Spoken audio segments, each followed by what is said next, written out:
सूर्य की महिमा तथा अदिति के गर्भ से उनके अवतार का वर्णन।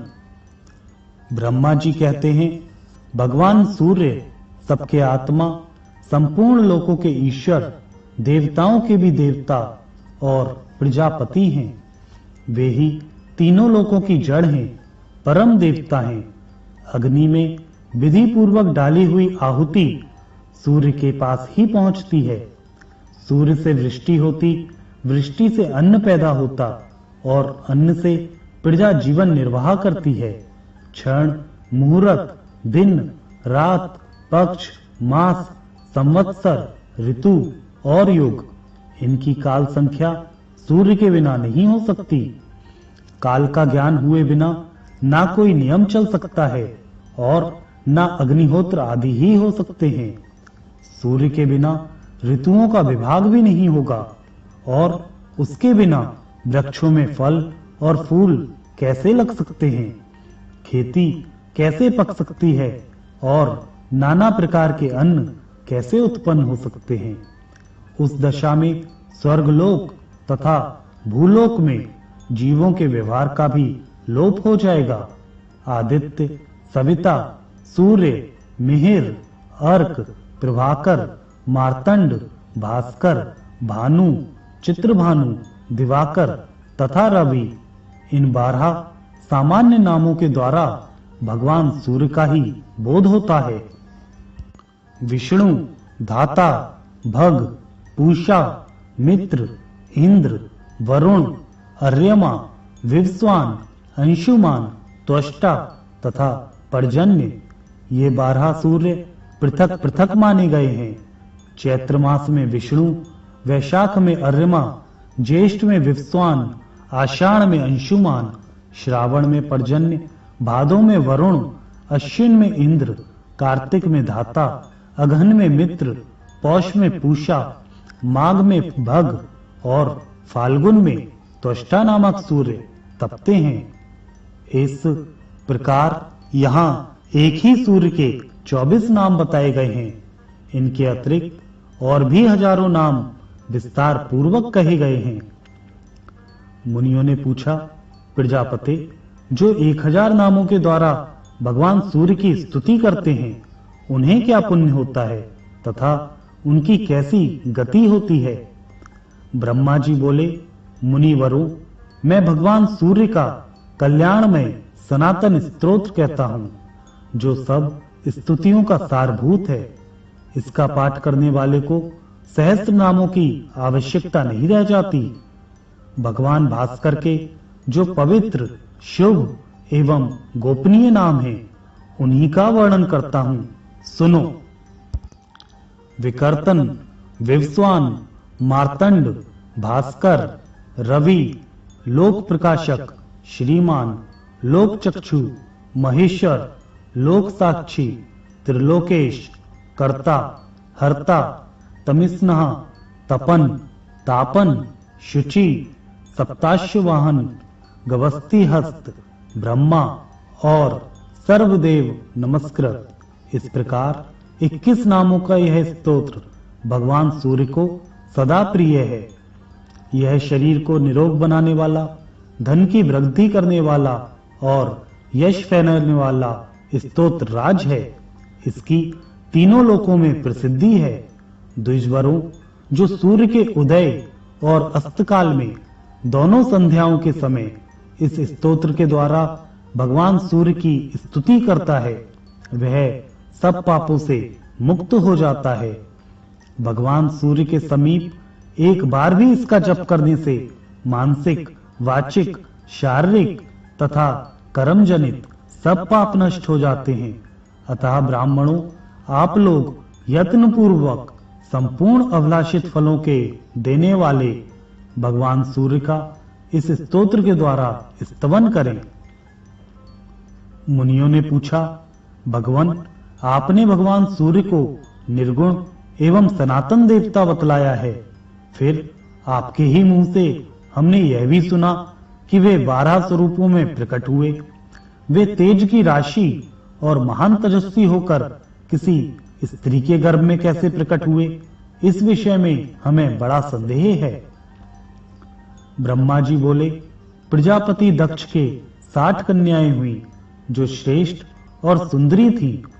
उनके नाम अदिति, दिति, दनु और विनिता आदि थे। उनमें से 13 कन्याओं का विवाह दक्ष ने कश्यप जी से किया था। अदिति ने तीनों लोकों के स्वामी देवताओं को जन्म दिया। दिति से दैत्य और दनु से बलभिमानी भयंकर दानव उत्पन्न हुए।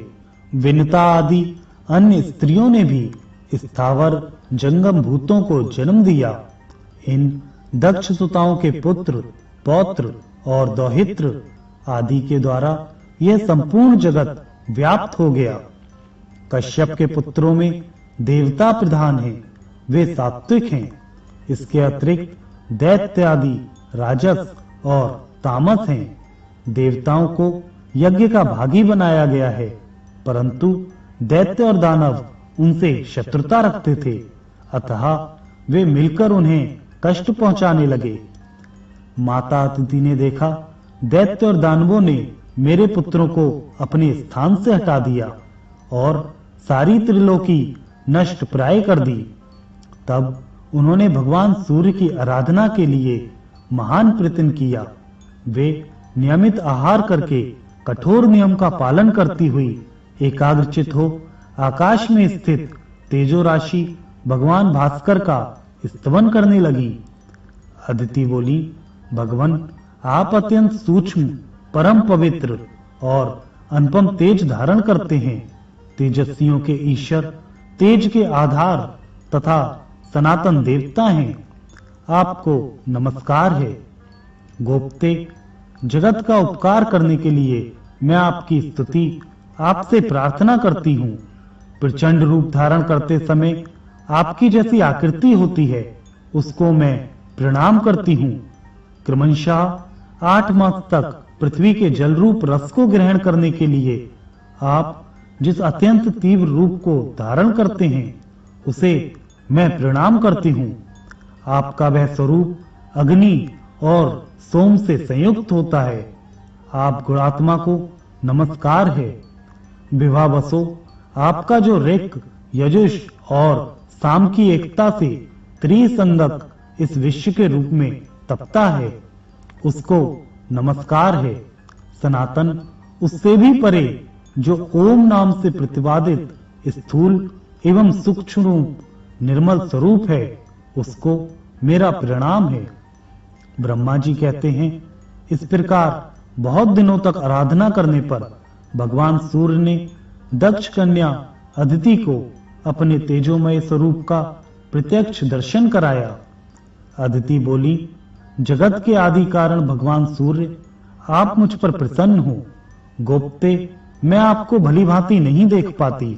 दिवाकर, आप ऐसी कृपा करें जिससे मुझे आपका रूप भली भांति दर्शन हो सके। भक्तों पर दया करने वाले प्रभु, मेरे पुत्र आपके भक्त हैं, आप उन पर कृपा करें। तब भगवान भास्कर ने अपने सामने पड़ी हुई देवी को स्पष्ट दर्शन देकर कहा, देवी, आपकी जो इच्छा हो उसके अनुसार मुझसे कोई एक वर मांग लें। अदिति बोली, देव, आप प्रसन्न हो।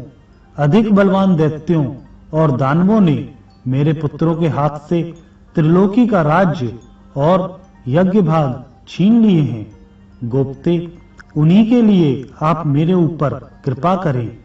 अपने अंश से मेरे पुत्रों के भाई होकर आप उनके शत्रुओं का नाश करें। भगवान सूर्य ने कहा, देवी, मैं अपने 1000वें अंश से तुम्हारे गर्भ का बालक होकर प्रकट होऊंगा और तुम्हारे पुत्र के शत्रुओं का नाश करूंगा। यूं कहकर भगवान भास्कर अंतर्धान हो गए और देवी अदिति भी अपना समस्त मनोरथ सिद्ध हो जाने के कारण तपस्या से निवृत्त हो गईं। तत्पश्चात वर्ष के अंत में देव माता अदिति की इच्छा पूर्ण करने के लिए भगवान सविता ने उनके गर्भ में निवास किया। उस समय देवी अदिति यह सोचकर कि मैं पवित्रता पूर्वक ही इस दिव्य गर्भ को धारण करूंगी, एकाग्रचित्त होकर कृच्छ और चांद्रायण आदि व्रतों का पालन करने लगी। उनका यह कठोर नियम देखकर कश्यप जी ने कुछ कुपित होकर कहा, तू नित्य उपवास करके गर्भ के बच्चे को क्यों मारे डालती है? तब वे भी रुष्ट होकर बोली, देखिए यह रहा आपके गर्भ का बच्चा, मैंने इसे नहीं मारा है, यही अपने शत्रुओं को मारने वाला होगा। यूं कहकर देव माता ने उसी समय उस गर्भ का प्रसव किया। वह उदयकालीन सूर्य के समान तेजस्वी अंधकार गर्भ सहसा प्रकाशित हो उठा। उसे देखकर कश्यप जी ने वैदिक वाणी के द्वारा आदर पूर्वक उसका स्तवन किया। स्तुति करने पर उस गर्भ से बालक प्रकट हो गया। उसके श्री अंगों की आभा से पद्म पत्र के समान श्याम थी। उसका तेज संपूर्ण दिशाओं में व्याप्त हो गया। इसी समय अंतरिक्ष से कश्यप मुनि को संबोधित करके सजल मेघ के समान गंभीर स्वर में आकाशवाणी हुई, मुने, तुमने अदिति से कहा था, त्वया मारितम अंडम, तूने गर्भ के बच्चे को मार डाला, इसलिए तुम्हारा यह पुत्र मार्तंड के नाम से विख्यात होगा और यज्ञ भाग का अपहरण करने वाले अपने शत्रुभूत असुरों का संहार करेगा। यह आकाशवाणी सुनकर देवताओं को बड़ा हर्ष हुआ और दानव हतोत्साह हो गए। तत्पश्चात देवताओं सहित इंद्र ने दैत्यों को युद्ध के लिए ललकारा। दानवों ने भी आकर इसका सामना किया। उस समय देवताओं और असुरों में बड़ा भयानक युद्ध हुआ। उस युद्ध में भगवान मार्तंड ने दैत्यों की ओर देखा, अतः वे सभी महान असुर उनके तेज से जलकर भस्म हो गए। फिर तो देवताओं के हर्ष की सीमा न रही। उन्होंने अदिति और मार्तंड का स्तवन किया। तदंतर देवताओं को पूर्ववत अपने अधिकार और यज्ञ भाग प्राप्त हो गए। भगवान मार्तंड भी अपने अधिकार का पालन करने लगे। ऊपर और नीचे सब ओर किरणें फैली होने से भगवान सूर्य कदम पुष्प की भांति शोभा पाते थे। वे आग में तपाए हुए गोले के सदृश दिखाई देते थे। उनका विग्रह अधिक स्पष्ट नहीं जान पड़ता था।